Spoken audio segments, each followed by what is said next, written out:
right. Well, shall we get started? I think we've set the mood. Yeah, we have, haven't we? Oh, okay. This is going to be a hard one, guys. Yeah. Yeah, I was writing my notes and I'm like, wow. Hey, everyone, and welcome to Behind the Mask. I'm one of your co-hosts, EJ, and joining me today are my friends Lori. Hello. And T. Hello, everyone. This is episode 8. We're calling Masks Worn During Grief and Loss. Everyone experiences some or many forms of grief and loss in their lifetime, and we're going to talk about a few of those today. Just a friendly reminder that anything discussed today is not to be used as a diagnosis or a replacement for conversations with your own doctors, therapists, psychologists, or other medical professionals. Buckle up, everybody. This might be a little bit of an emotional one. Tina, would you like to start? Yeah. How do you start this kind of conversation? Yeah. So we're going to start with a big one. We're going to start by talking about grief and loss when it comes to the subject of death and dying. We've all, well, I can't say we've all, and most of us have lost someone close to us in some way. And I know the three of us have each lost someone to death, whether it be a parent, close relatives or really close friends. And in this is we have different kinds of loss to death. And there's the sudden loss to death where it's not expected. It's something we didn't see coming. And then we have death where there might be an illness involved. And so we have a little preparation. And so there's different responses to that. So when it comes to losing someone to death, what are your guys' experiences? I personally feel like we just jumped in the deep end of the pool and I'm trying to tread water. We'll wait for the shallow part and on a slightly easier note, maybe. Okay, good. As we were planning this and I was trying to write my notes and thinking about this, three deaths in particular came to mind. The first one being my grandmother. I had definitely been to some funerals and had seen death before then, but this was the first time for me that I felt Mimi she was so much more than just a grandmother to me. And she was a friend, she was a mentor, she was a grandmother, she was at times in my life like a second mom, a mom maybe I didn't have, and I laughed and cried and experienced every high and low with her. And it happened at a time in my life where I was getting ready to make some very big changes. My first husband and I were considering, we'd been invited out to Colorado and we were considering moving out there. I was pregnant and I didn't, we really didn't think we wanted to, as much as, we liked many things about Southern California. There were things we were like, we don't want to raise a child in this. We want to possibly look at taking it somewhere else. And so, gosh, my grandmother went, I think, into the hospital, I'm going to say before Thanksgiving, but so we had this Christmas trip planned and I wasn't going to go. And my grandmother and all of my family just insisted that nope, I need to go, don't stay. She's going to be fine and we'll keep you posted. And I just knew there was like this part of me that just knew that when I hugged her and when I left, I just felt like I'm not going to get to see her again. And I really didn't like that. That wasn't the way I wanted it to be. But I really didn't know what else to say. And everyone in my life was insisting that I go on this trip. And so I went and, I'm having a good time. Things are going well. I call back and check in, she's doing fine. She's the same as she was when you left, and then all of a sudden, Christmas Eve, I got a call from my mom and she had died. And I was like, well, I want to come back. I'm like, I can change my ticket. It can't be that much money. I want to be there. And everyone assured me that they would wait and that it would all be fine and that I should just stay where I was. And I got home and they buried her. Wow. I was like, Wow. what is wrong with you people? I just cannot, just talking about it upsets me still. I literally never understood my family's reasoning for burying her and not letting me be there. This is one of the most important people in my life, and I didn't get to be there. It was so hard for me, so very difficult for me. So much so that, when my husband came to me and said, well, what do you think about moving? I'm like, well, obviously I don't matter here, so let's go. Like, I was just like, I'm done. This is ridiculous. If I thought I had a reason to stay, well, apparently I really don't, and I was angry and bitter and it was just awful. Like none of them got it. Not one of them apologized or anything. They just buried her and moved on, and I was supposed to just get over it. That was far from the first thing in my life I was supposed to just get over. So I think it was kind of really apparent in my mind. Apparently, my family felt that I was just supposed to get over life and move on. So that was probably the most devastating loss, if you will. And I didn't know how to recover from it. It took me a long time, a very long time. Yeah.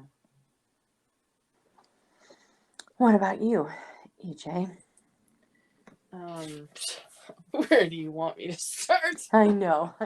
It's so hard. I'm like, you're talking and I'm writing down this list and I'm like, it's getting longer and longer. I'm running out of room to write. I've talked quite a bit about losing my mom and how tough that was and still is to this day. And she passed away 6.5 years ago. So it's been quite some time. Yeah, 6.5 or so. Yeah, but I've had other people I've lost in my past. And so I lost my mom when I was like 20. No, I was 30 years old, roughly, when she passed away. 31, something like that. So I was an adult. And I didn't really get a lot of true grieving time as one might, because my dad was also ill or, an amputee and needed care. And at the time it was just me and I was taking care of him and my mom. So when she'd had her stroke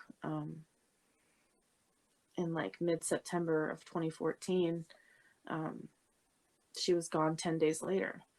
And it was sudden, but she'd had cancer. She'd been fighting the cancer. And it got to a point where there's really nothing they could do for the cancer other than make her comfortable. So with medicine and different hormone therapies, they were trying to see if they could keep the cancer at bay so it wouldn't get any worse. And it worked for a while, but just complications from the medications caused a stroke, which, that was one of the main reasons why she passed away. And so that was really hard. But I've lost, I never knew my grandfathers because I was born after they both had passed away, both on my mom and dad's side. But I did grow up knowing my grandmothers. My mom's mom lived with us for quite a good chunk of my life. So I had her in the house. She did move out of our house when I was in my teens. And then she passed away my senior year of high school from cancer as well. She had about a pretty nasty 9-month battle with cancer. But it was caught pretty late. So there wasn't a lot they could do.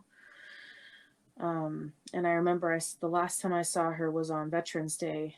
She's an Army veteran. She was a Women's Auxiliary Corps service person in World War II. And that was probably the first time, I mean, that was the second time I'd really experienced loss of a family member. The first real time that I can remember is when I lost my dad's mom. Unfortunately, she lived in Minnesota and we lived in Washington, so I didn't really know her as well as I knew my mom's mom, but we still traveled a lot to visit her, and it was hard to lose her, especially because we drove back to Minnesota in the middle of February, and made it just after she passed away. So we were so close to seeing her one more time, but we didn't get a chance to. So we were there the week, just kind of helping with arrangements and stuff. Unfortunately, we did have to leave before we had a service, so there was no closure then. When my mom's mom passed away, my grandmother had requested no service, so we didn't have a service. And then, I've lost a couple of uncles that I've known. And there were a few uncles on my brothers on my dad's side that I never got to meet because they passed away before I was born. But I think aside from my mom, one of the more recent, really hard-hitting losses I've had, I had a family member commit suicide. And that's a whole other ball of wax of loss. And I knew this person very well, or so I thought, and I knew she had a lot of stuff going on. And, just a lot of things came to a head, and, there was a lot going on. Miss her, think about her a lot.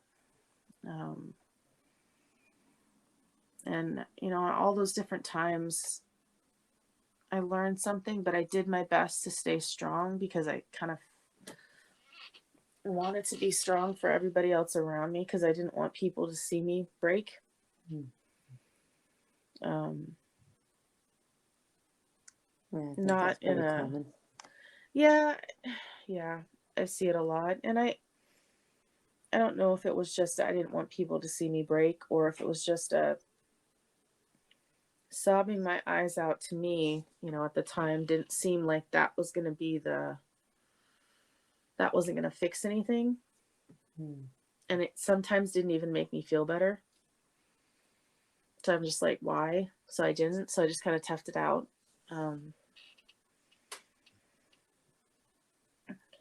But even now, like thinking back, I'm like, yeah, I totally had forgotten about my mom's mom requesting no service. And that was because a family member of hers had a funeral that right after the funeral, my grandmother had gone back into the funeral parlor wherever her family member, I think it was an aunt maybe, had been laying in her casket, and saw the caretakers of the facility that they were using to bury her. And they were taking all of that jewelry and stuff off of her that they'd asked her to be buried with. So she had just sworn that she would never have a funeral. She never wanted a funeral because of a bad experience in her past. But unfortunately, by not having a funeral, it didn't really give us a chance for some closure. Right. And I'm looking at my mom's urn right now. And so I have done some things over the years as kind of honors to different family members, and that's kind of how I guess have grieved or take my time to deal with the loss, is to just take a break or go spend time where it was their favorite spot to be. And in fact, Mother's Day was just this past weekend, and I went out to the ocean because that was where my mom's favorite spot was. Yeah, I missed going with you this year. Yeah, it's been a few years. This is the second year I've actually gone by myself. The first few years I actually didn't want to go by myself because I was afraid I'd get lost. Now I've done it so many times that I know where I'm going, and I'm not even afraid to drive on the beach by myself. There's some irony in that statement, EJ, in the fact that that's a little bit of what processing loss is doing it, just getting through it. And sometimes for some it's doing it a lot. Yeah. Yeah. Makes You sense. know, it's, I know we've touched on the sad part, but for me, I know what you're gonna say, or I have a good idea what you're gonna say. I want to be careful how I say this because I know for a fact my sons don't see Papa's death as as anything remotely close to a good thing. And it's not that I saw his death as a good thing, but because he died of a disease that gave him some time to kind of finish living out. I mean, his diagnosis was a death sentence because he had ALS. There is no cure for that. You do not, Right. survive that. And you have somewhere between, I think it's 2 to 5 years, typically, is about, the typical length of the disease. Some go faster, some, make it almost the whole time. I think Papa made it about 3 years, but maybe 3.5. And he was like, honestly, he was like the father I never had, and I respected him and loved him, but the way that he died, the way that he chose to live every last morsel until he was gone, writing things and doing things, and just, he was still having Bible studies in his house with the men in his church, and writing pamphlets and just doing everything he could to be there for his family, his friends, his, that by the time he went, for me, I think I was grateful that, he wasn't in pain any longer, and that, that physical suffering could end.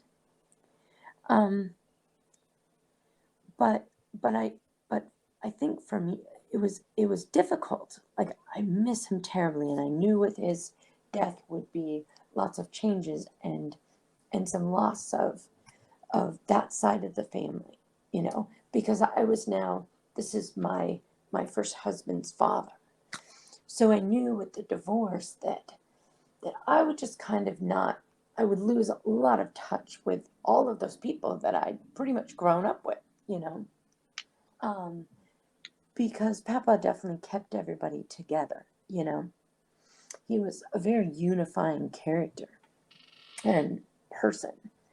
And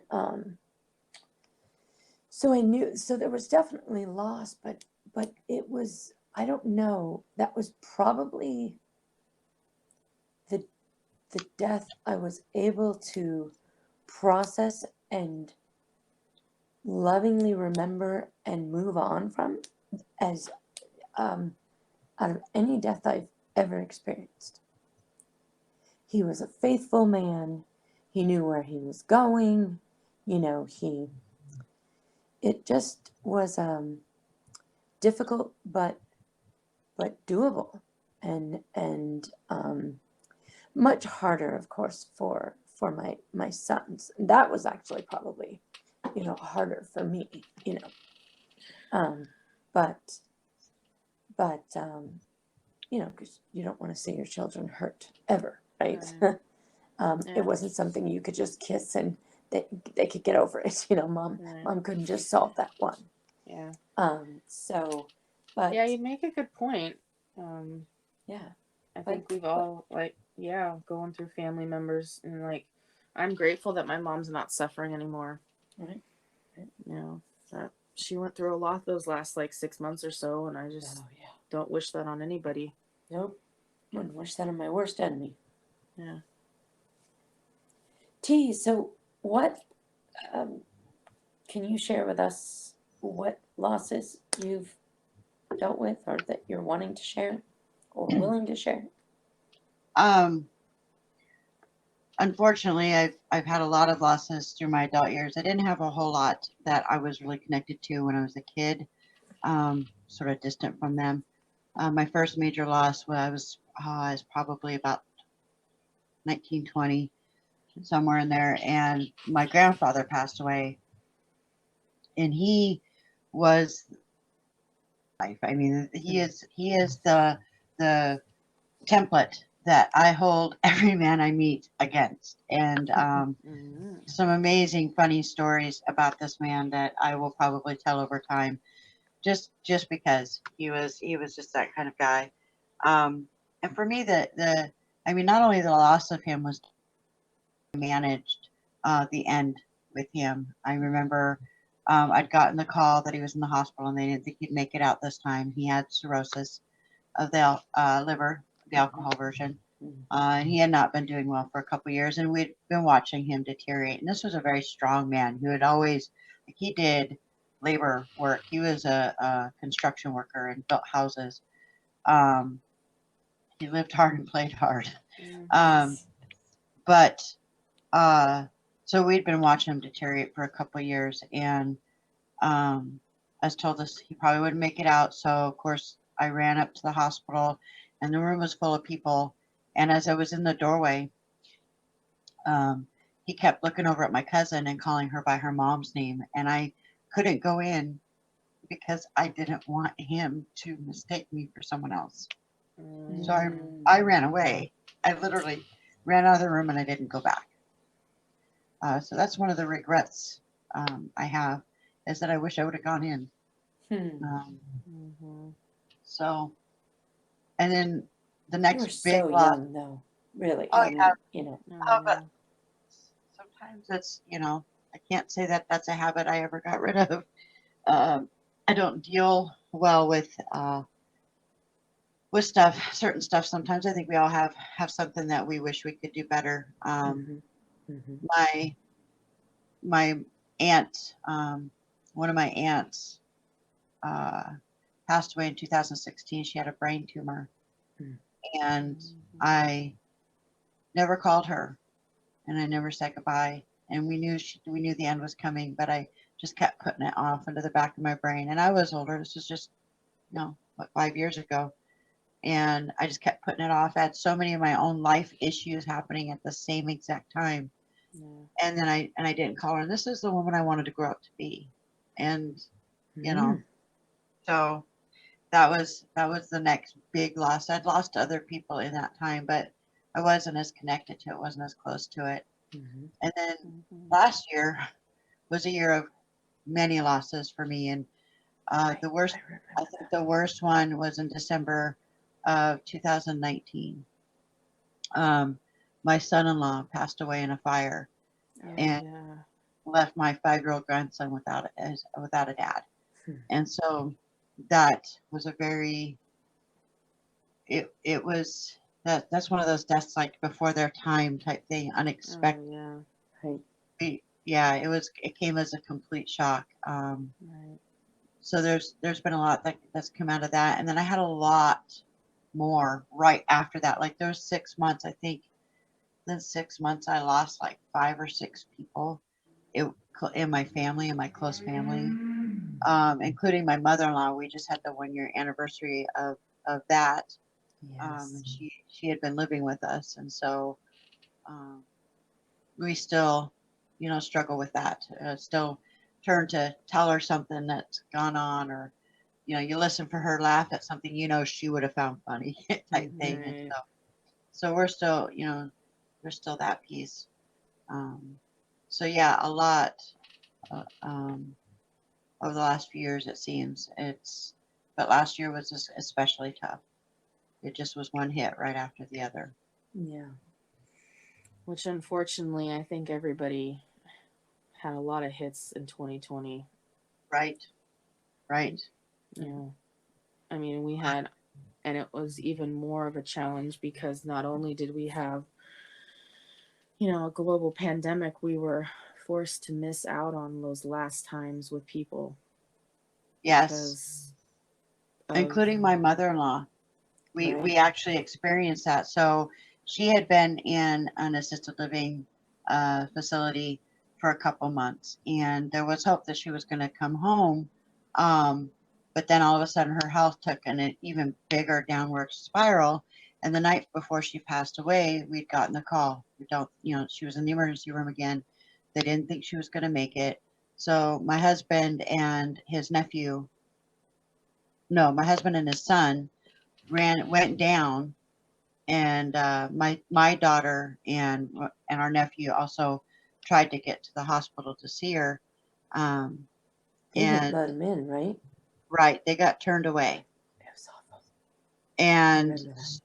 yeah, and so but they promised to let her know that they were there and all this stuff, and then uh, the next morning we got the call that they didn't think that she'd make it an hour, and we lived over an hour away, so there was no Right. way my husband was going to get there in time right. to say goodbye. But uh, a little bit of positive note, there were 3 nurses in the room with her when she passed, and they told us that right before she passed away, she opened her eyes and she looked into the corner of the room, and she got really excited and joyful and cried out, "Are you here for me?" And then she closed her eyes and passed away. So Hmm. we carry that with us. Yes. Yes. So, it's interesting, too, because you brought up something. You said that, you had kind of, we talk about wearing masks, right? You had said you tended to, wear that mask of more running away from it rather than, going towards it. Yeah, Um, disconnect from it. Mm-hmm. right. Yes. Um, why, uh, I guess what's the psychological kind of understanding of that? Like why do we do that? Why do we not want to cry? Like EJ said, we don't want to, we want to be strong for others, right? Right. What So what is what is the theories behind some of that? So, definitely, I as we get to the end of the segment or end of this episode, I'll definitely go into this even more. But just a little bit of food for thought is a lot of it comes down to sometimes we avoid those type of emotions because they feel like a big dark black hole that we're going to fall into and never land. Hmm. And so if we get started, we don't know if we can stop. It Hmm. feels so uncontrollable and so vast that doesn't even feel like we can find the shore again. So we avoid it. Okay. And unfortunately, that can lead to getting stuck in the grieving process. Right. It can, not always, but it can. And so, like I said, when we get to the towards the end, I'll go through and talk about the stages of grief and what it can look like, and kind of discuss that a little further. Okay. I was thinking, I had a couple of professors who were so impactful in my life, you know, um, two in particular from Gonzaga, who, who passed away in these last few years. And again, it was difficult because I think with each of them, I just assumed I'd see them again, kind of like you said, with your aunt. You're like, oh, I'm gonna get there, I'm gonna get there, I'm gonna get there, and then, I mean, I have remembered working on a project with Dr. Russo and just thinking, not long before he died, and just thinking, okay, I'll be seeing him next semester, and blah blah blah, and then I wasn't, and then I was, hearing that he passed away, and Professor Bub, um, um, what, probably, yeah, outside of Ron, and Dr. Rousseau, probably one of the most impactful people in my life, men. And I just kept thinking I'd hear from him. I'd get a letter, I'd see him again, and then to know that he was gone, and I don't get that opportunity anymore. To just talk with them and be really unconditionally loved and appreciated by them, and respected, and um, it's very sad, and it is a tough thing to process through. you know um, yeah. You know, what's interesting, Laura, you talk about how not getting to see them again, and it was unexpected. You just kind of one of the deaths that actually impacted me a lot, even though I really hardly knew this person, Hmm. was one of your friends that I had met while you were in the hospital. I'm Which not going one? to say names because I don't know if I can, but Chris. Oh, oh, And yes, yes. and that was a real impactful one because I felt like I'd really connected with her. That was the one and only time I'd ever spoke with her. And You I guys had had so this, much fun together then, oh my God, right? yes, we had a common goal, torture you. Anyway, and and Oh, and it was like this, it was like, this like hopeful meeting. Like this is a person I look forward to seeing again in the future, maybe right. to know, Yep. and Yep. ended up She being like, was an impactful person, so. oh my goodness, yes. And I don't even think I barely knew she was sick when she passed. Like I think I'd heard you say that she was sick, but I don't think it really sunk in. And then Right. she had passed away. And there's these moments where I reflect back on that and feel this sense of loss of a potential Yes, something friendship. that could have been or might have been, and then it wasn't. Absolutely, absolutely. And so Hmm. that's one that's actually touched me. And I reflect on a lot. I've reflected on a lot over the years, actually, of that, of how fleeting things can be, and how it's so Yes. important to just, you never know. You never Right? know. You got And, to enjoy each moment that we have with those people in front of us, because we and don't know. We are definitely not guaranteed that it's I, I it's going to certainly happen enjoyed that time of threatening to throw stuff at you with her again. if you It, didn't get up out of that bed. it was, So that was pretty amazing. that was such an, you know, uh, yeah. I talk about one of those deaths where I want to call her so many times. I want to, I, it, every time I'm in, her neighborhood, just passing her house, just, um, I miss her so much. And, um, oh yeah, yeah, so hard.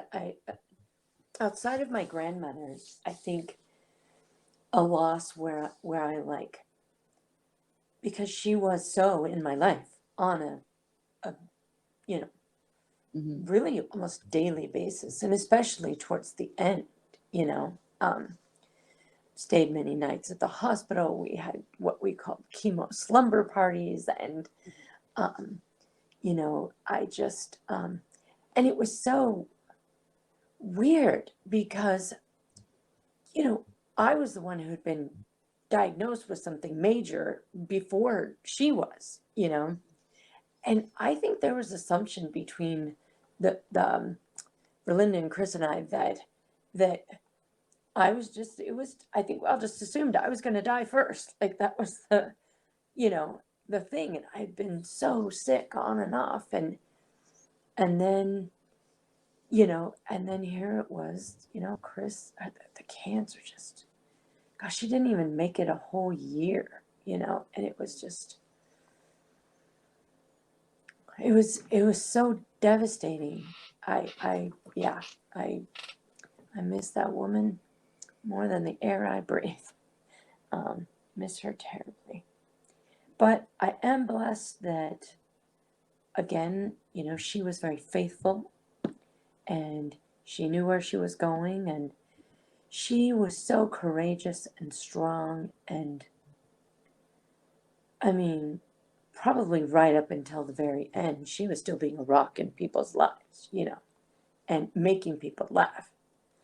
And because that was definitely one of her gifts and talents that God gave her. And you know, she was, you know, always cracking jokes, and just, she loved life, and she wanted everybody to love that life with her. And yeah, that was a very difficult one. Yeah, to this day, but I do have relationships with her sons, and they're both married now, and each have children. And every time I see their families, I'm like, Chris is smiling down from heaven. She is just loving every minute of watching all of the wonderful things go on in her children's lives, you know. And she has every reason to be proud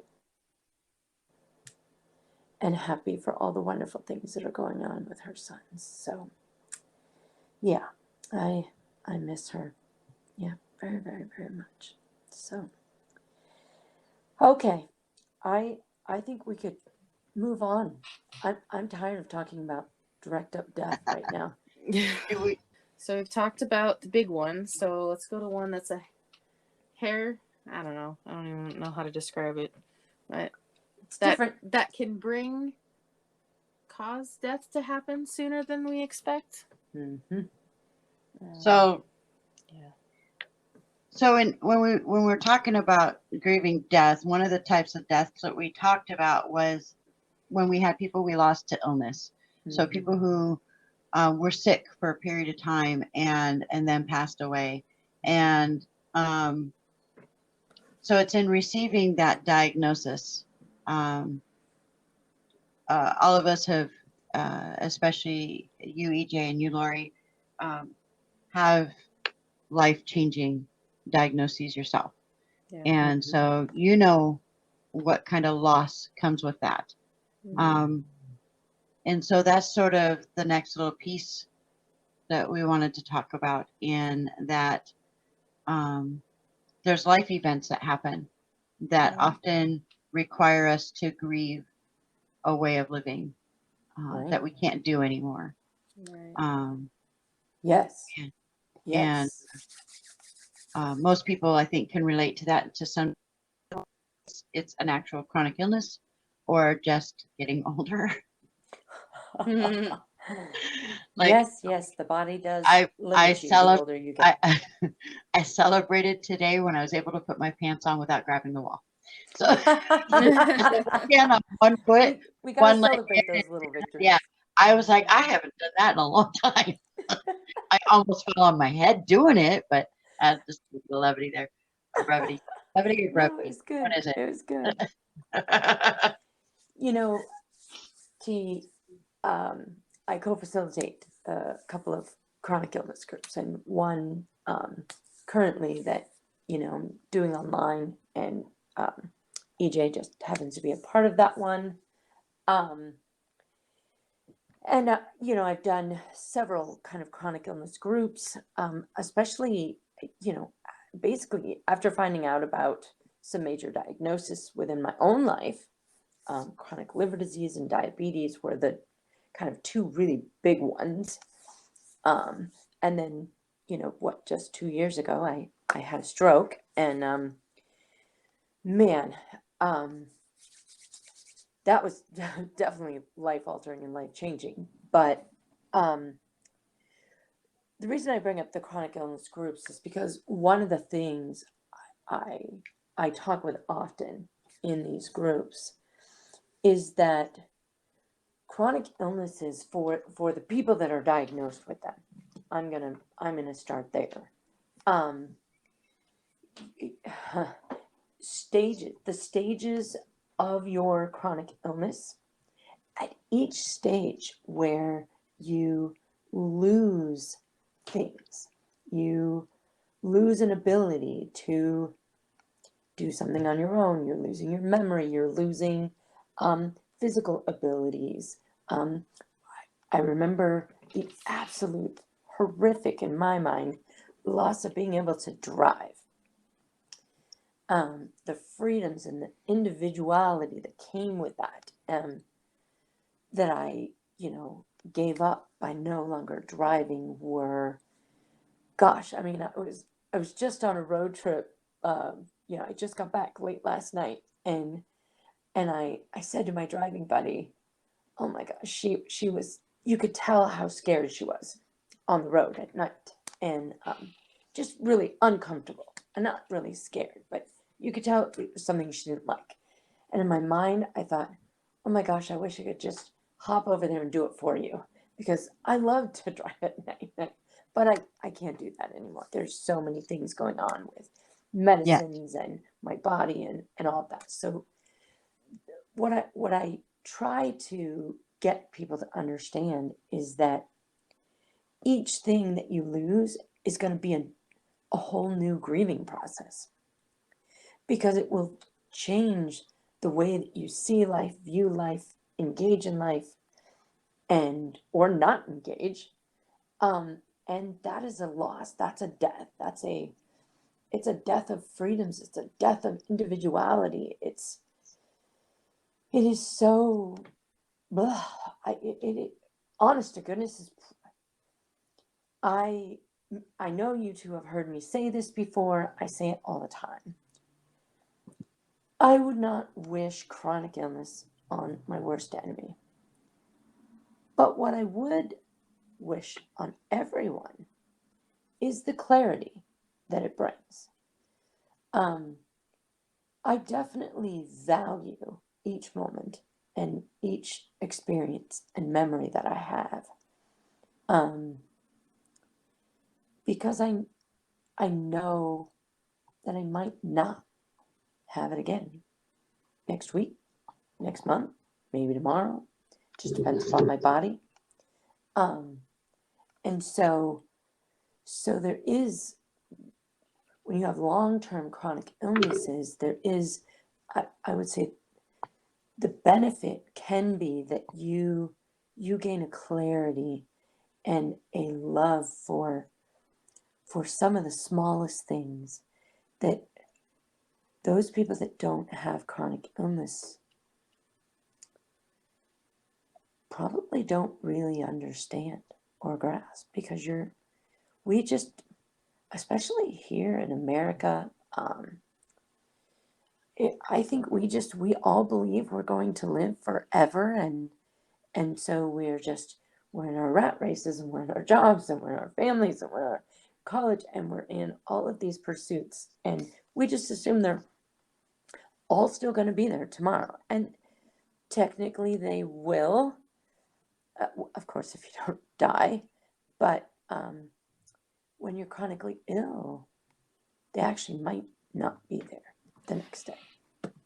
And so I encourage all of, my group members to appropriately grieve those losses, allow themselves to be angry, allow themselves to be sad, allow themselves to be frustrated, and just really grieve those losses when they come, because they are losses. They are deaths, if you will. And oftentimes we don't get them back. And so they need to be appropriately grieved. So that's what I'll start that off with.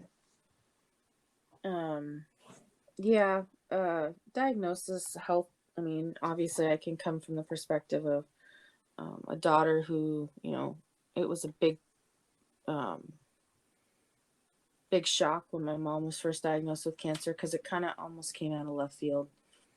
Like, you know, not that I thought that my mom would be healthy forever, but I knew that, she'd had diabetes my whole life. And so I knew that that was affecting her. But cancer was not in the ballpark, or I didn't think it was. So it was definitely a shock, when she was diagnosed. And the, um, and then, my dad,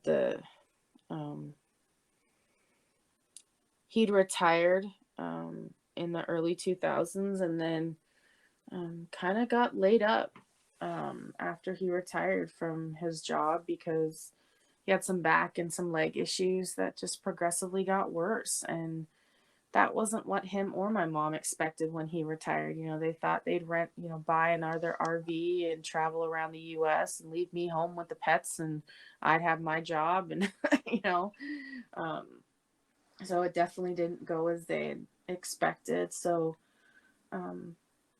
they went through a lot of like ups and downs, with that. And even to this day, like my dad struggles with, the changes of just, he lives in a skilled nursing facility. So he's doesn't have the abilities that he used to. Um, even for me, like I can't go visit him right now because of, the pandemic and different restrictions supposedly that, is going on. Even though we're vaccinated, so it's just, yeah, it's tough, seeing my family members in that position and not really being able to do anything except to be there. And then that puts a strain on me. And then, yeah, for me being someone who has been diagnosed with chronic illnesses, I was diagnosed with polycystic ovarian syndrome when I was like 20 or 21. And back in the early 2000s, when I was diagnosed, there wasn't as much, like research online as there is now. So like when I first researched it, I didn't really have a lot of sources to look at. And so, one of the big side effects, unfortunately, with that is women who have it often have issues getting pregnant or usually are infertile. So at 21 years old, when you've got your whole planned out that, you want to have kids, you want to be a mom, and just all that was just, I remember bawling my eyes out, just at the thought of not being able to have kids at 21 years old. And I wasn't even seeing anybody at the time. I was just upset about that. Right. And even to this day, I'm 30, I'll be 38 this year. And I'm still kind of bummed, that might be a possibility. But, and I've been overweight all my life. So there's definitely restrictions that, that has put on me. Like I can't go run a mile in 5 minutes like some people can. And I can't, and gym class and, junior high, high school, elementary school was like the worst class in my life because it put on display my restrictions. And as I've gotten older, my weight really hasn't changed. Like it's fluctuated here and there. Recently I have started losing some weight. So thankfully I'm kind of hopefully on the right track this time and not the, wrong one. But my doctor has recently diagnosed me with a newer chronic illness that I've had. She believes it's hereditary. Something that my dad had or has that now I'm showing the same signs of. And if I don't do something now drastically to change the way I'm living, I could be losing my legs in the future, and I don't want to do that. Just like my dad. So I want to learn from him, and I want to, be better, but I have that constant reminder in the back of my head. So it's like I'm constantly going through the struggles of like, okay, well, if I eat this, is this going to make my legs swell? If I don't eat this, it's definitely a daily struggle. But I'm glad that I have an example, because a lot of people don't. Like when they get diagnosed with something and they're told, okay, well, you can't do this or this is going to happen. If they don't have the example, sometimes I don't see it as real as it Yeah. is. You know, if I, didn't have my dad as an example, I'd be like, oh, they're just, talking, they're just saying, worst case scenario, no, it's not going to happen to me. Well, it could possibly. Um, and, I kind of always said, like cancer doesn't discriminate. Right. It can affect anybody. I mean, it's so sad that we have so many young children fighting cancer. And we have people all the way up, teenagers, 20s, 30s, I mean, you name it. And I think at every age, Lori, you were talking about every different change in your diagnosis or a change in your health is a grief and loss. It's also like as you change in your age in relation to those diagnoses too. Because now I'm getting to a point where even if I did get pregnant, I'd be a geriatric pregnancy because of my age. And then because of all the other issues. I mean, so. Not quite sure you'd be geriatric, but it would definitely Well, be a no, little I difficult. would be 38. Anything over 35 years old is considered geriatric pregnancy. Really? Yeah. Yeah. Wow. I So, wasn't able to have children so long ago after I had mine. Right. I paid attention to that Right. stuff. But I mean, and then also like, my mom also had some pretty pretty bad complications when she was pregnant with me. So those are also on my mind. So there's just this big ball of wax that makes me like, well, even if I want to have kids, like biologically, like I want to carry them, there's a lot of factors into that too. So it's Right. a lot of prayer. That's not something like on the front of my mind. I'm not planning on that tomorrow or anything like that. But those are just things I have to constantly think about because of the illnesses that I have. So like, I don't think there's a day that doesn't go by where I don't have to struggle with that grief and that loss and that, the putting those pieces together. Mm-hmm. Mm-hmm. So it's not just loss of what has been, but loss of the potential for your future. Amen to that. Yeah. And I totally like anyone who has gone through any kind of like infertility struggles, I feel for you, and I'm grateful that there are options besides myself carrying a child. Like if I did in the future get married and we can't have kids biologically, that doesn't mean we couldn't adopt or we couldn't have a surrogate. So there's other ways of having children. And that's an option. Yeah. Yeah. And so there is hope. That initial diagnosis, there wasn't a lot. And of course Satan wants you to like feel like you're alone and feel like you're you're the only one dealing with that, and you don't, nobody's gonna care, and just all that kind of stuff. Mm-hmm. Just to pick at you to make it feel worse. Mm-hmm. Yeah. Yeah. And I think, kind of along in this lines too is not just health diagnoses either. T, I know, you currently have a relationship with someone who is, Right. has a pretty significant diagnosis. And you're, best friends with somebody who's,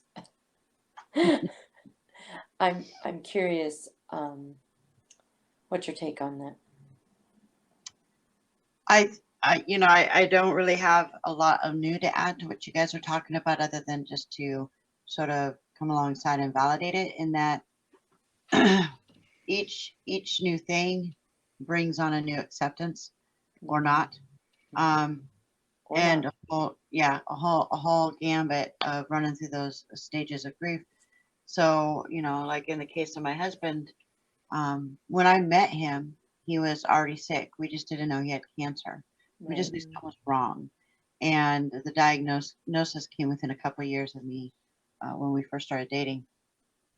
And I remember that a lot of what he said before we knew was, man, just, I don't feel like me. Mm. I used to be Johnny on the spot. If someone said, "Oh, I need help moving a house," I was there, oftentimes the only one. Or he worked labor jobs his whole life and ran heavy equipment, and so as time has gone on, and he is not able to do those things, each time, like you said, is a new grieving process, and It it's is. painful. And watching it is painful. Right. Watching him having to come to terms with his new normal. And I so hate that term right now. It makes me kind of puke in my mouth. Um, Yep. Yeah, I'm right that- there with you. but yeah. but it, and the an unfortunate thing is we know it's the last time he's going to have to accept something new. Um, and I think that reminding people who have to go through this that they have a choice to accept it is a part of it. It's a choice. You don't have to, but what does that mean if you don't? Right. And so, I mean, sometimes we accept something and we find contentment and peace. Sometimes we don't accept it and we find a different way to do it. It's interesting that you say that because I know you and I talked about this. Okay, I'm gonna take off the mask here. Um, most people in my life assume that I've just been about accepting all of that. And that is not the case. I have very much struggled and just flat out wished for death. There are times, and I know, T, you've heard me talk, I'm like, I'm so tired.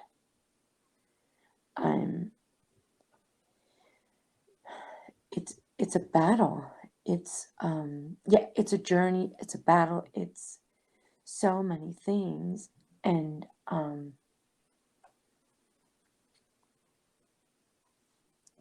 there are times I haven't wanted to get out of bed or to go to the next doctor's appointment. Just probably right before the stroke, I really had gotten to a point.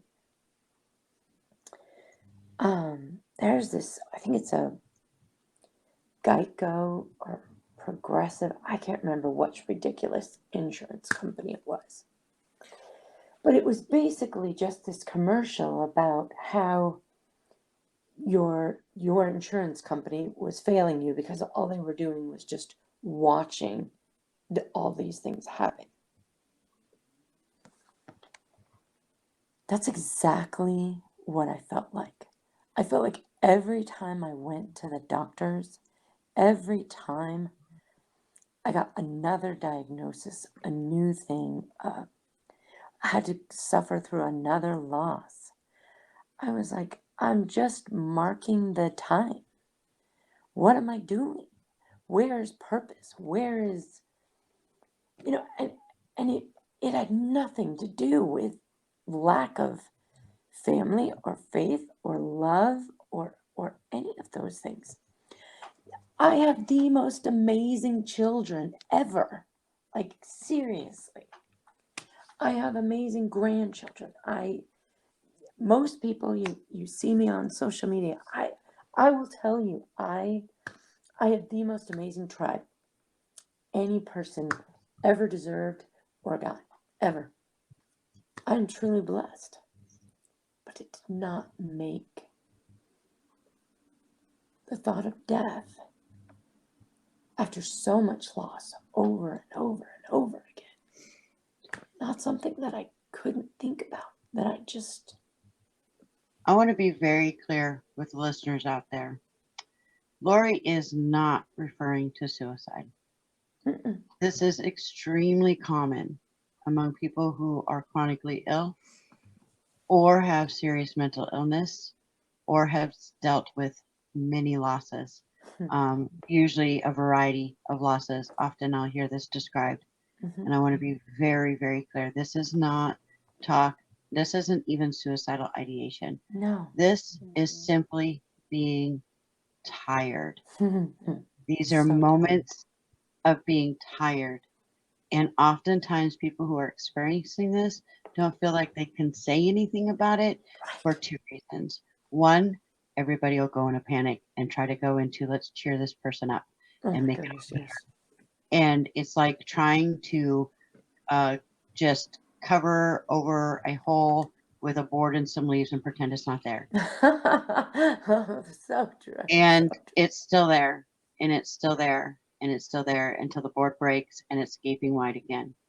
So it's that, and it's um, the other reason that people don't want to talk about it is because when one of the things that I've noticed is when someone's chronically ill, they end up with this badge of strength, of courage, of and everybody always looks at them and says, "Oh, you're so courageous, you're so strong," and so on and so on. And so now this person is left holding this heavy burden of this badge that they feel like they can't put down, because if they put it down, then suddenly they're not that thing. They're not strong. They're not courageous. They must be weak if they have to put it down.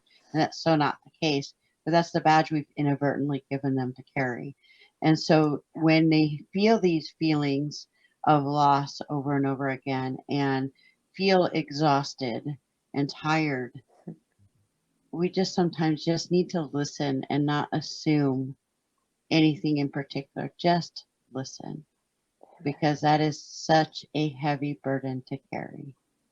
It is. Yeah. So I just wanted to put that. Nope. Thanks for saying that. That's actually part of Lori's and I's conversations in the past too, is how she. I'm sorry, Larry, I'm going to out you. Nope, go right ahead. I'm being But authentic self. yeah, but how she was afraid that if she admitted these things, that she would then be weak, and that's when actually for me I really started gaining an awareness of this badge that we pin on people's chests, and then they suddenly have to live up to it, and it's unrealistic. So I definitely have felt like how many people I would let down. I mean, I'm thinking about who's listening to this. I'm just like, oh my gosh. I really just made a huge, confession, outing, if you will, right? well, And there's this, I, but you know what? There's actually this really piece that's actually very freeing right about now. yeah, well, here's how I see it, is that um, it's not weakness, because here's what happens. So let's say you have a little 5-year-old and they're watching everything you're doing. And if all you show them is perfection, they suddenly realize they can't attain it. And so you're not doing them any favors by hiding the imperfections. But instead, if you show, hey, I can be, I can be not perfect and fix it, but here's how we fix it, then suddenly that child has learned a skill that they're going to be able to apply in their own situation. So when we allow ourselves to be vulnerable to people, at least to some extent, it's showing them how to fix it. It's showing them, hey, we can be vulnerable, still get up and tie our shoes. We can be exhausted and take a day off and get back at it tomorrow. Right, right. And when we let others see that, we're telling them we trust them, Right. that they're grown up enough to understand what they're seeing. And if they're not, that they'll listen to our explanation. Yeah. Is it always going to go that way? No. But I think a lot of times it does. Yeah. That was good. Thanks. You're channeling my own, personal counselor. He would be clapping and cheering you along. Yes, I tell her that all the time. Which, by the way, people, I know we say this at the beginning and the end, but I'm not here today because I'm doing this all by myself. I'm here today because, yes, I have an amazing tribe, but also because I do have an amazing team of doctors, and I have a really awesome counselor. And, you know, I, as hard as it is, I've had to eat so much humble pie and feel very vulnerable and weak and, you know, whatever, but I am, you know, seeking all that professional appropriate help that we talk about. And you know, I can't tell you how many times, you know, I get asked through the different groups, through, you know, just friends, family, you know, how do you do it? And I'm like, are you kidding me? First of all, if I didn't have faith, I don't know what I would do. Like, I just don't, I can't imagine going through some of the stuff that I've gone through without faith. But then right behind that is, of course, my family and my amazing tribe. And then those professionals in my life who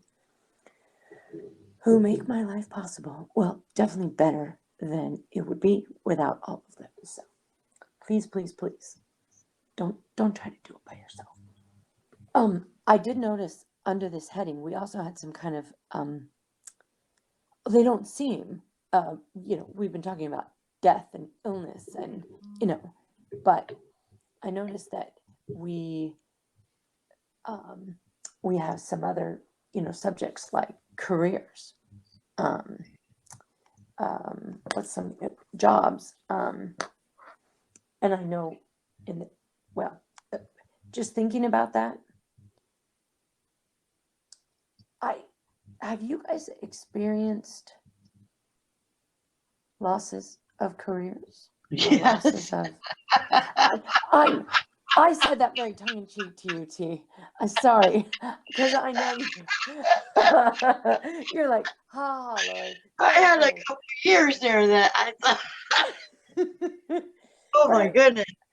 Yeah. So, okay. So there's your lead in. Please tell us about some loss of careers. So we're going to move on to less emotionally driven necessarily topics of loss, Yeah. And changes that cause us to struggle at times. These aren't important, and I just, in my experience, find that they're very subtle in some ways that we don't expect them to be considered a grief and loss Right. Topics. But they are. Right. So these topics can include things like a sudden change in career or loss of career, moving, especially if you've lived somewhere for a long time, experiencing natural disasters, Right. even big world events such as 9/11. Even if you weren't in the areas that these occurred, they're going to impact you. You suddenly have a change or a loss of how you view the world. Our current situation with the pandemic, having to not only social distance and isolate, which is its own, but then to wear a mask out in public when we're used to seeing faces. Now suddenly they're all masked up. That's a sudden change. It's an adjustment that we have to make and a loss of a way we used to do things. And some people, you know, depending on their views, adjusted to that differently. So, yeah, those are definitely some areas to talk about as well. And then also in that is loss in relationships. So that can be, you know, divorce, or it could be estrangement from family members, or a loss of long-term friendships. Oh, I'm sorry, but I've seen a lot of people do that a lot over this last year. Whether it's their views are polarized on something, whether it be the pandemic, politics. Those seem to be the two big ones this last year. Yep. In my opinion. For me, I had a period of time where, so I got my master's degree in 2011, work between 2011 and 2014 within the field, within my chosen field, which is mental health. And then suddenly I wasn't. until for about 2 years. And I struggled with that a lot because I did 7 years of time, in school, not prison, although sometimes it felt like that. Um, but I put all this time and work into this degree, and I wasn't using it. I was Right. working. I was working for a temp agency. I was working at a recycling center and an auction. Both great jobs. There were aspects of those jobs that were totally amazing. Like the auction I worked at was a vehicle auction, and I got to drive some amazing vehicles doing that. And then the recycling center, you see interesting things happen there, you know. But I was crushed. I was really truly crushed. I didn't understand it, and we had made this move to this rural town that I'm at, and I thought I was putting in my application in at McDonald's and at Safeway because it was such a small town, and I'd let go of my license by that point, and so to get it back was going to cost more than I had financially. So I just didn't see how that was going to work out. Mm-hmm. And I remember one day I was sitting at the recycling center, and it was a really slow day, so I had a lot of time to think, unfortunately. And I was doing a lot of praying, and I was railing at God, like, why did you let me go through that school? All I want to do is I want to help people, and I want to, I feel like I have this drive to be there for people. I want to help them feel better. And that was in the morning, and then throughout the day, there was 3 different occasions that people came in, and before they left, they would stop me and say, "We know to what days you work, and we always come in on those days because for some reason we always just feel better when we leave."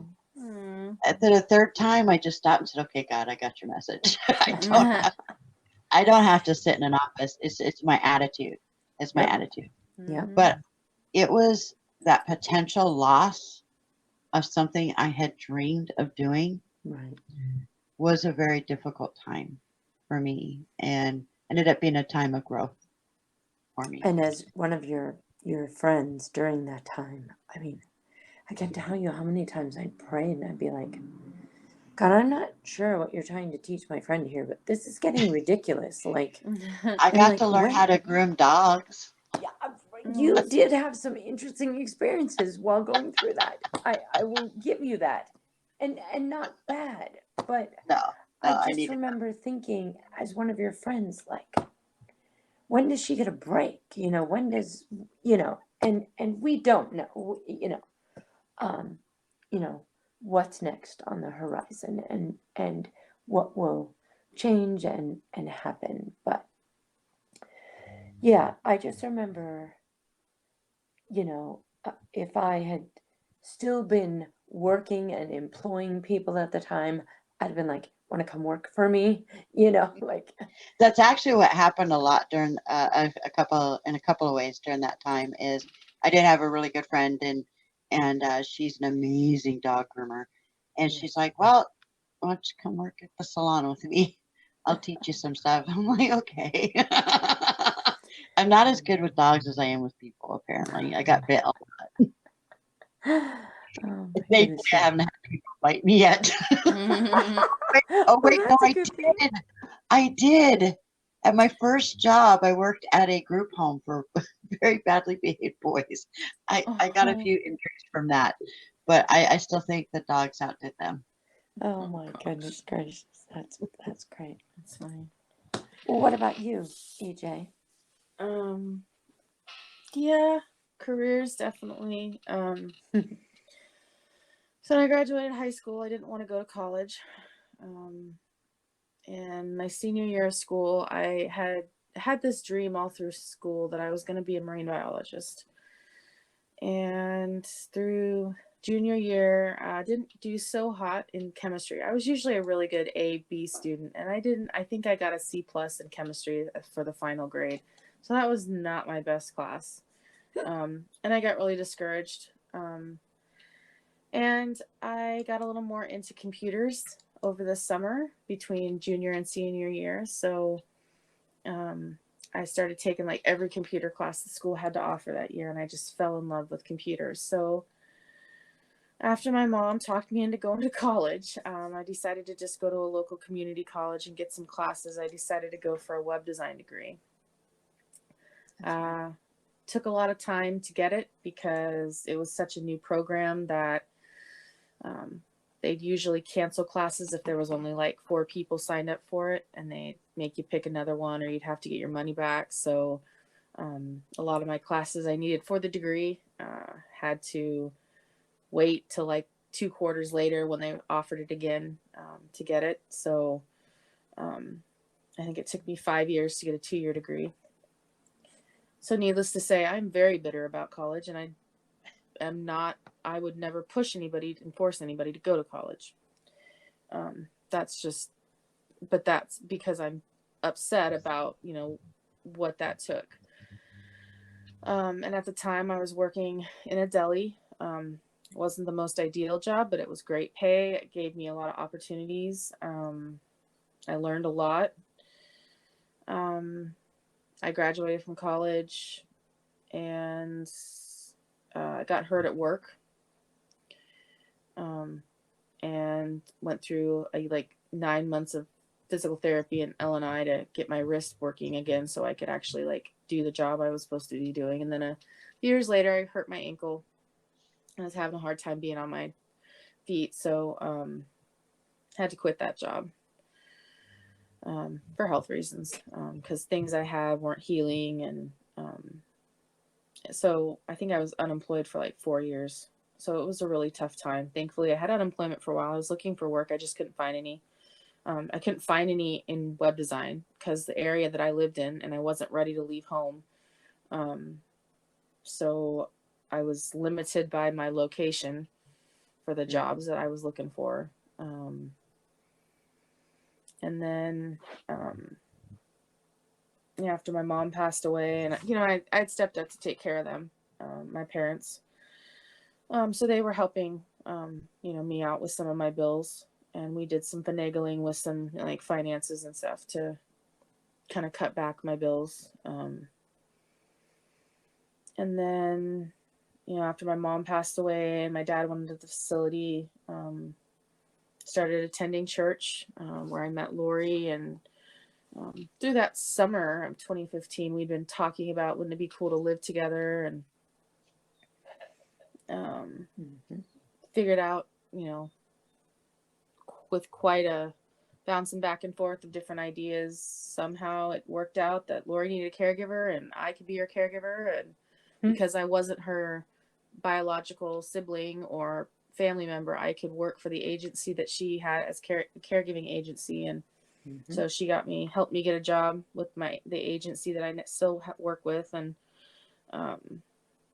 got my license to be a home care aide. Was her caregiver. We had another roommate as well for a while. And we had some adventures. We did. Yeah. So it was something everybody kept saying, when I had the experience with my parents, that I should go into that kind of field because, go into medical field or caregiving. And I was like, no, I don't want to do medical. I don't like blood, or, it's just some reason. And then I'm still in the same job 5.5 years later. So,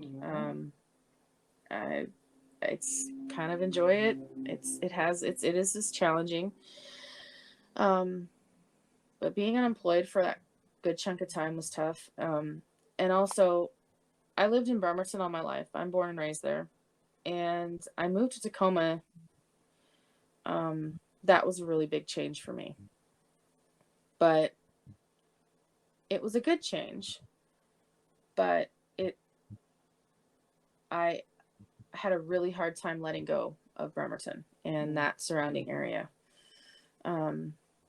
So much so that our church, the main church kind of meets in Tacoma, and then we have regions in Kitsap, which is where Bremerton is. So much so that I wanted to continue being a part of the Kitsap region, even though I'd have to drive 45 minutes sometimes just to get to a service or to a group meeting. So it took a lot of prayer and a lot of soul searching to realize that, and some advice from Lori's oldest son, actually, to bloom where I'm planted. And it took some time to get to that point, and now I'm grateful for it. I've been living in Tacoma area. I did kind of live out of the area for a short time. Now I have a great place where I am, and it's a good location. I'm in Tacoma. I work in Tacoma. Kind of getting to know the area.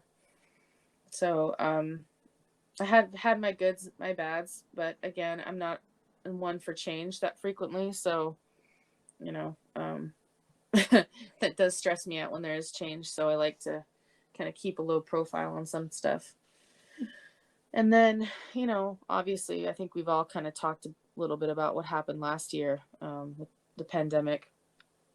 And that's definitely, you know, I was looking forward to having some time off, and I got none of it. In fact, now I only have 1 day off instead of 2 days off a week. So I'm actually working more. And, you know, a wonky work schedule makes it challenging to keep in touch with people. And, you know, we've also got,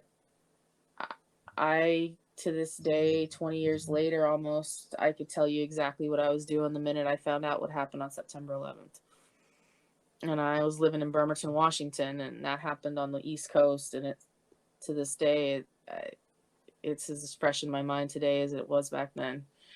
You know, it's a major thing. Also, I wasn't alive during this time, but my parents were here. So they were actually here on May 18th, 1980, when Mount St. Helens erupted. Okay. In fact, I have some ash of Mount St. Helens in my living room from that my mom had collected. An interesting thing. I was alive when Mount St. Helens blew, and we lived on the other side of the state. And where we lived, we got no ash. Really? And Really? we were We got it actually all the way down where I was in California. Wow. I think we lived in. Is it? It starts with a W. Wenatchee? No, it was was it Cedar Lily? No. Now I'm not going to remember. I usually do remember, but yeah, we were just we were on the side of the volcano we were on, didn't receive ash, the wind blew it the other way. So I was surprised when I went to visit family in Montana, and they had a house that they were no longer living in on the property, and we would go explore it, and there was inches of ash within that. Yeah. Wow. Years later. This was like Yeah. a couple years later. Wow. Yeah, that was pretty tragic around here. So that really definitely affected things. And even to this day, it's affected, like, because Mount St. Helens is in the southern part of Washington, and Mount Rainier is kind of central I-5 corridor in Washington. And so nowadays we all think about the big one is Mount Rainier erupting, because Mount Rainier is an active volcano. So we're constantly faced with the fact that, you know, any moment Mount Rainier could decide to erupt. And around here, I was talking to some friends about this recently, that if God forbid Mount Rainier erupted, it wouldn't necessarily be a lava flow that we would necessarily have.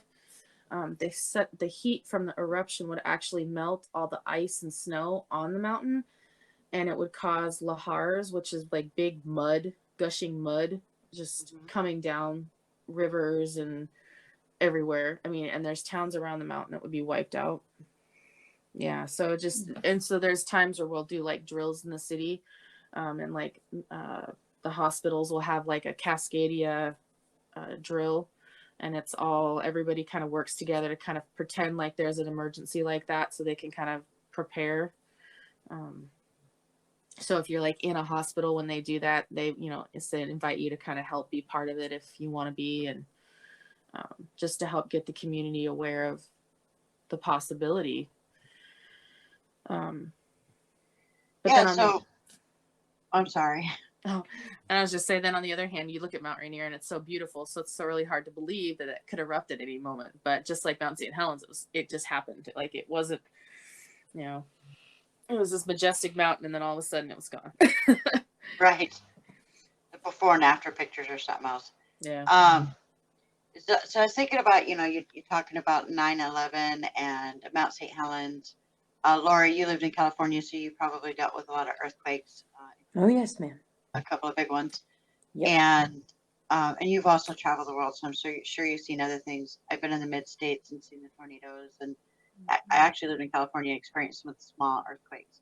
And I was thinking of all these things and how they relate to loss, these particular things we just were talking about. And it's that loss of sense of safety, like Mm-hmm. knowing what's going to happen next. Yeah. When that gets shook up, like in 9/11, when that happened, even if we were nowhere near it and didn't know anybody near it, most of us experienced that loss of safety, that sense that we're generally safe, and we've got this barrier between us and them called oceans, and and it had been so long since we had experienced anything like that on our own soil. So Mm-hmm. it shook up most people up to some degree or other.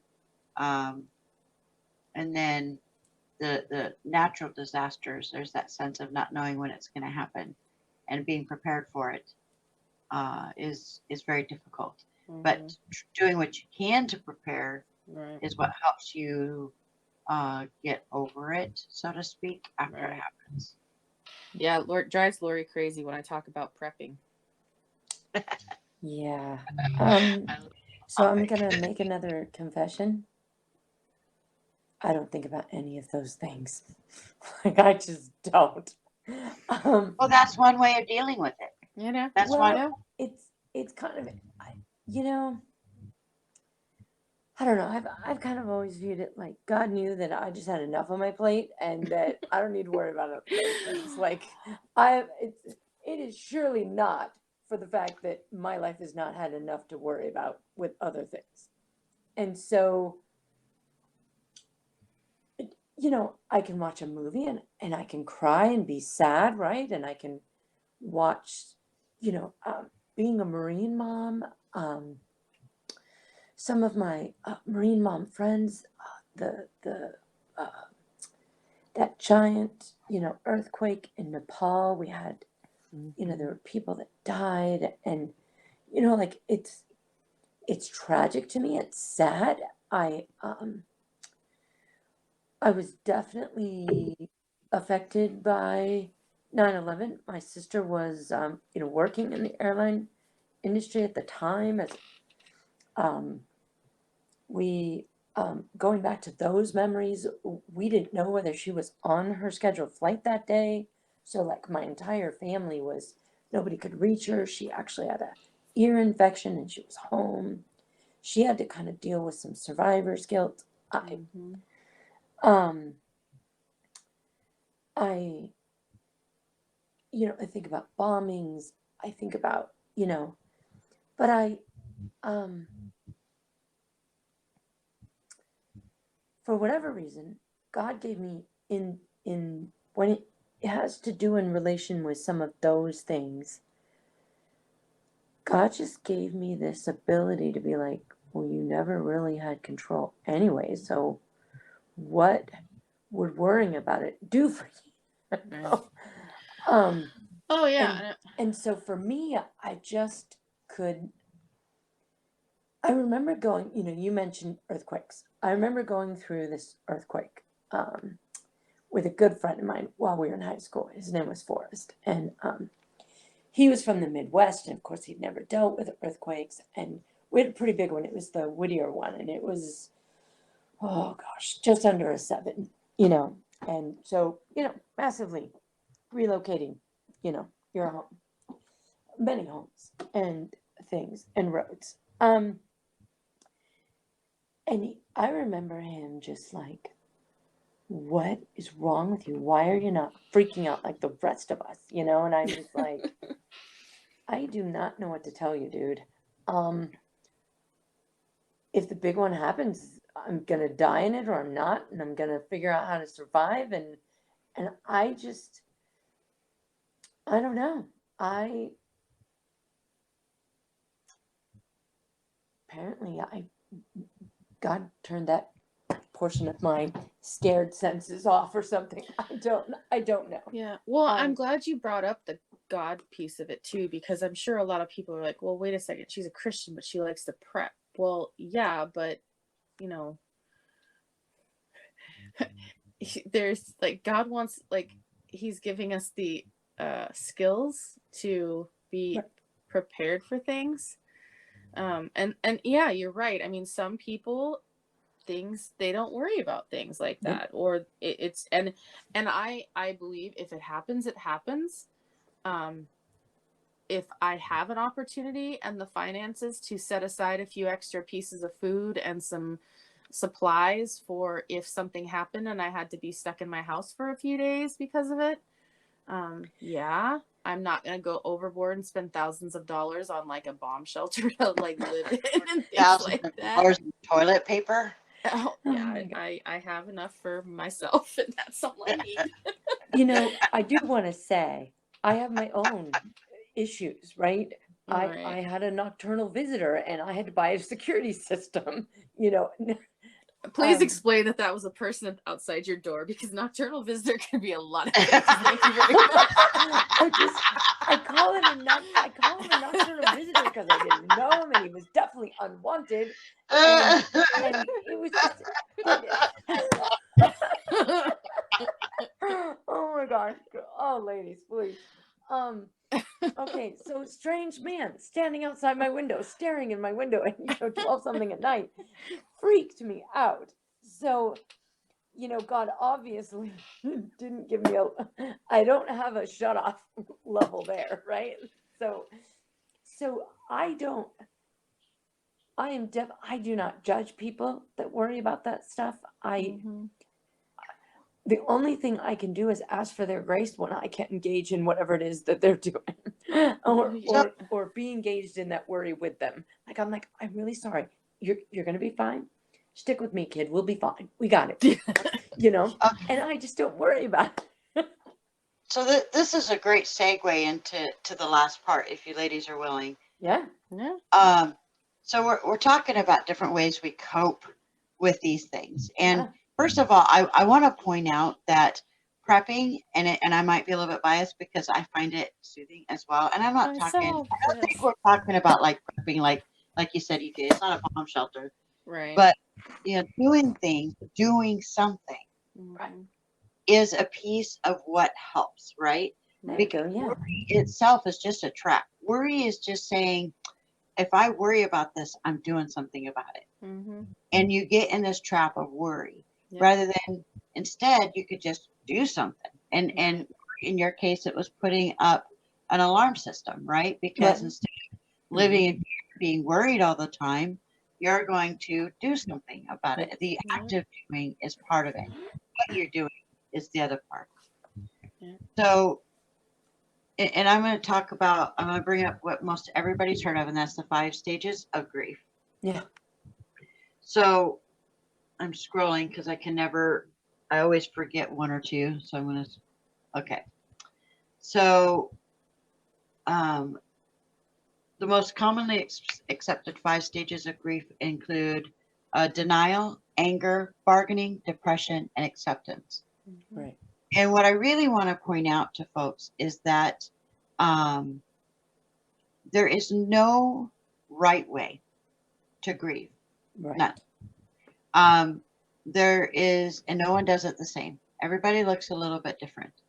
And you don't have to go through those stages in order. Studies show that you don't do them in order, and you go back and forth between them. So you might be in denial, then you might go to bargaining, and then be back in denial, then be angry, then back in denial. And then the goal is to reach that acceptance. Amen. And part of the ways people grieve is by doing. So whether that is if we're grieving over a loss of sense of safety, we're going to do something about it. We're going to make ourselves do something to help ourselves feel safe. If we're grieving the loss of a relationship or a job or a career or anything big like that, it's looking for what we can take from the situation and make it positive. That's that sort of acceptance. And then grieving the loss of a loved one. Mm. That is way more poignant and can I don't know if I said that word right. It's But okay. anyway, but it's hard to accept that loss. Yeah. That's probably one of the hardest things to do is Yeah. accept a loss. And I think that's when we have to look at how we define acceptance. Yeah. Interesting. Yeah. Yeah. Because acceptance is going to look different for every person. Right. Like, I Absolutely. accept that my mom is gone, but I still am depressed about it. Right. I won't, am I angry that she's gone? Yeah. But I'm accepting the fact that she's no longer suffering. Right. Um, So that's a good point. And so there's a lot of small pieces within each stage and with each experience. Part of it is, what do we tell ourselves, right? How do we give it meaning? I think giving a loss, something we've lost meaning, even as small as something like when I was in between jobs, I found meaning in what I was doing. And when I did that, I had a sense of acceptance. And then I was able to see things differently. And when I was able to see things differently, I was able to make different choices. And then God blessed me on top of that. Yes. So yes.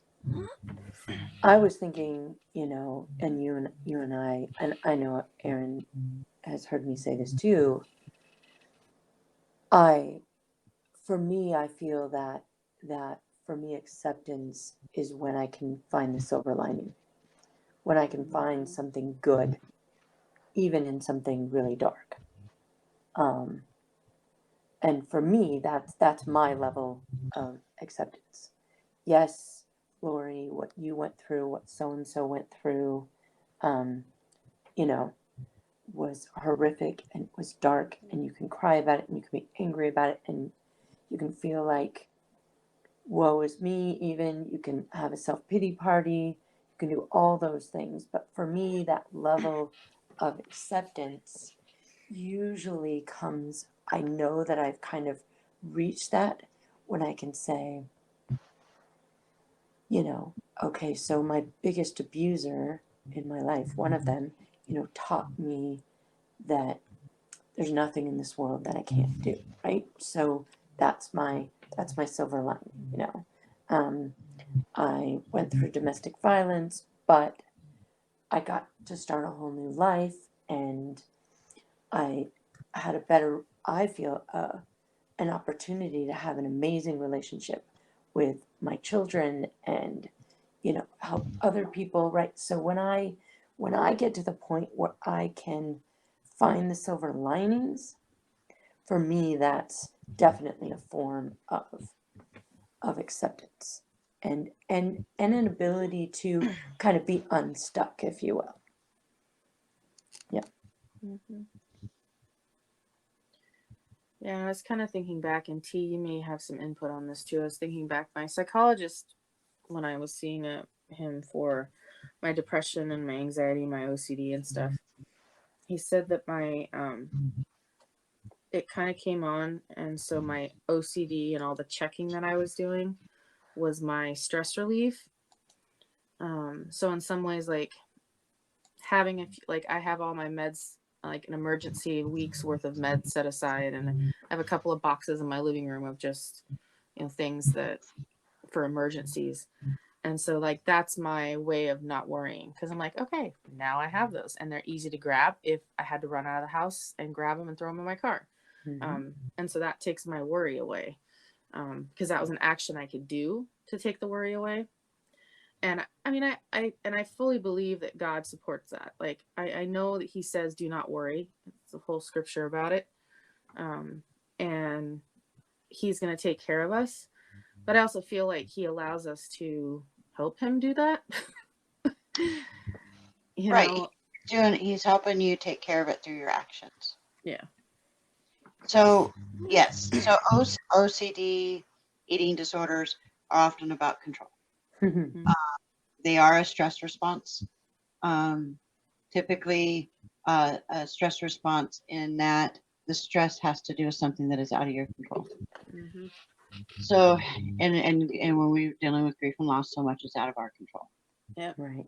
So, it's not a problem until it's a problem. Okay, so it's not an issue. So like arranging your medication and making sure you have enough if there's an emergency, those aren't problems. They don't get in the way of Right. work relationships. They don't stop you from sleeping at night. But OCD, when you get to that point, can become that kind of problem. It impacts your work, impacts your sleep, it impacts your appetite, it impacts a lot of different things. And so that's when it's a concern. And that's actually a great point overall in all of today's discussion is there's no right or wrong way to grieve Mm-hmm. or adjust to a loss until there is a problem. Right. Right. And what that looks like for everyone is a little bit different. But what I just said about the control stuff, it still applies. If it's impacting your relationships, if like most people, if they're stuck in a grief and loss cycle, they're isolating, Mm-hmm. willing to be around other people. They're stuck in these patterns. It's impacting their ability to work. It's impacting their ability to sleep. It's impacting all of these things. If that goes on for a period of time, that's a concern. Mm-hmm.